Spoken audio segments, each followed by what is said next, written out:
Assalamualaikum warahmatullahi wabarakatuh. Bertemu lagi di channel Aryadin. Kali ini saya akan membagikan pembahasan review pedagogik yaitu dasar komunikasi bagi guru P3K Guru SD tahun 2021. Bagi Anda yang baru mampir di channel kami, jangan lupa untuk subscribe dan tekan loncengnya untuk mengetahui update soal-soal mengenai P3K yang terbaru. Dan jangan lupa ditonton sampai habis. Bagi Anda yang ingin bergabung di grup belajar P3K Telegram, bisa bergabung di link grupnya ada di deskripsi video ini.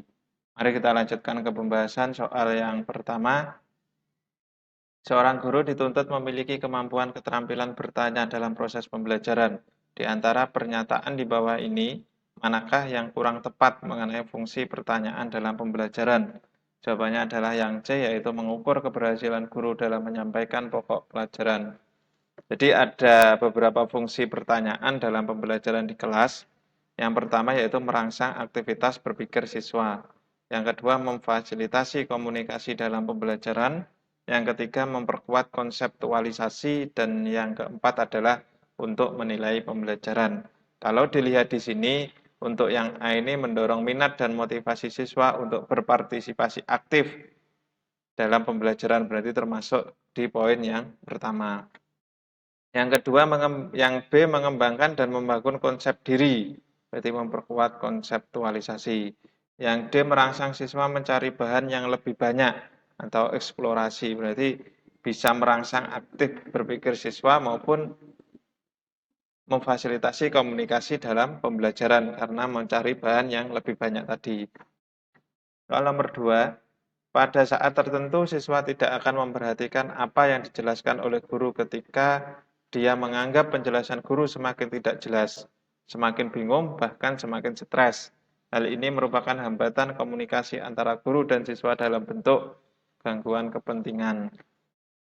Gangguan kepentingan sendiri adalah komunikan hanya akan memperhatikan atau peserta didik hanya akan memperhatikan pesan yang dianggap ada hubungan dengan kepentingan dia. Kepentingan membuat seseorang selektif dalam menanggapi suatu pesan.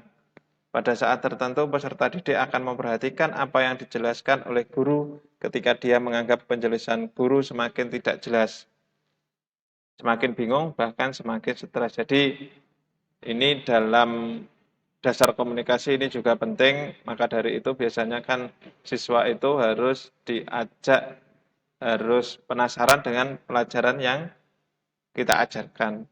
Kalau sudah jenuh, otomatis komunikasinya akan terganggu, yaitu gangguan kepentingan tadi. Kalau sudah tidak memperhatikan karena menganggap penjelasan guru itu tidak jelas, membuatnya bingung, dan bahkan bisa membuatnya stres, maka tidak didengarkan. Maka dari itu, guru harus menguasai dasar-dasar komunikasi dalam pembelajaran.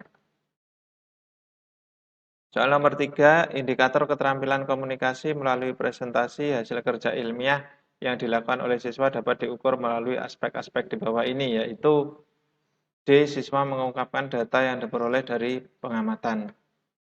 Pembahasannya dari soal sudah jelas keterampilan komunikasi melalui presentasi.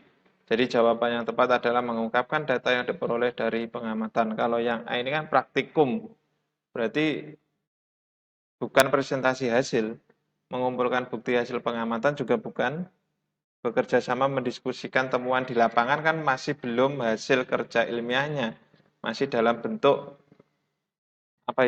temuan-temuan yang didiskusikan dengan anggota kelompoknya. Jadi yang paling tepat yaitu keterampilan komunikasi melalui presentasi, yaitu siswa mengungkapkan data yang diperoleh dari pengamatan.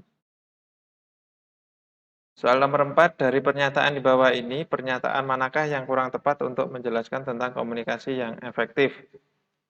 Jawabannya adalah yang A, komunikasi efektif dapat terjadi apabila komunikator menyampaikan pesan hanya secara linear kepada komunikan dengan maksud untuk merubah tingkah laku. Nah, padahal komunikasi efektif itu adalah komunikasi yang bertujuan agar komunikan atau siswa dapat memahami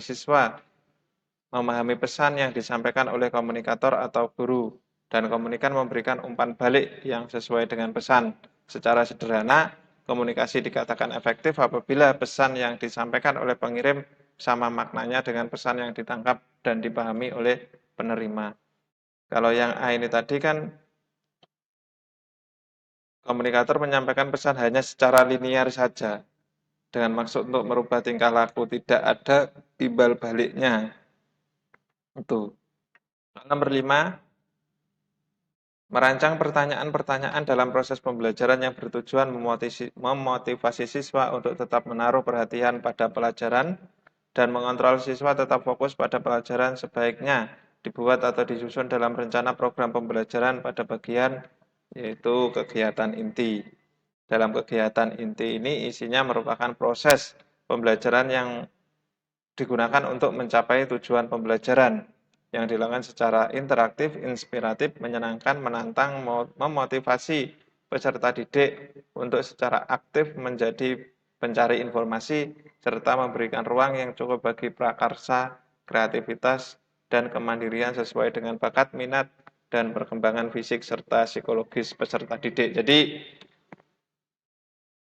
Jadi ini yang termasuk kegiatan inti itu adalah proses pembelajaran untuk mencapai tujuan dan melakukan motivasi.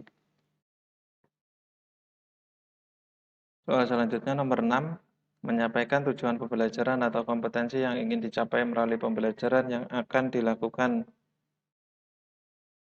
bersama-sama di suatu kelas disampaikan oleh guru pada kegiatan yaitu pendahuluan. Nah, pembahasannya dalam kegiatan pendahuluan ini terdiri dari menyiapkan peserta didik secara psikis dan fisik, mengajukan pertanyaan tentang materi yang sudah dipelajari, mengantarkan peserta didik kepada suatu permasalahan, dan menjelaskan tujuan pembelajaran atau KD yang akan dicapai, dan yang terakhir menyampaikan garis besar cakupan materi dan penjelasan tentang kegiatan yang akan dilakukan peserta didik untuk menyelesaikan permasalahan atau tugas. Jadi ini menyampaikan tujuan pembelajaran dan pembelajaran kompetensi yang akan dilalui itu merupakan kegiatan pendahuluan. Soal terakhir nomor 7, secara sederhana komunikasi dikatakan efektif apabila pesan yang disampaikan oleh pengirim sama maknanya dengan pesan yang ditangkap dan dipahami oleh penerima. Diagram yang menunjukkan komunikasi efektif adalah yaitu yang D, perception, interpretation, understanding, dan action. Jadi persepsi atau makna pesannya, menafsirkan maksud pesan atau interpretation, kemudian dipahami atau pemahaman understanding, kemudian hasilnya atau actionnya. Di diagramnya seperti ini untuk komunikasi efektif. Cukup sekian penjelasan dari saya tentang dasar komunikasi pedagogi guru sekolah dasar. Ada kurang lebihnya saya mohon maaf. Untuk video yang lain bisa ditonton di video ini. Ada kurang lebihnya saya mohon maaf. Terima kasih. Wassalamualaikum warahmatullahi wabarakatuh.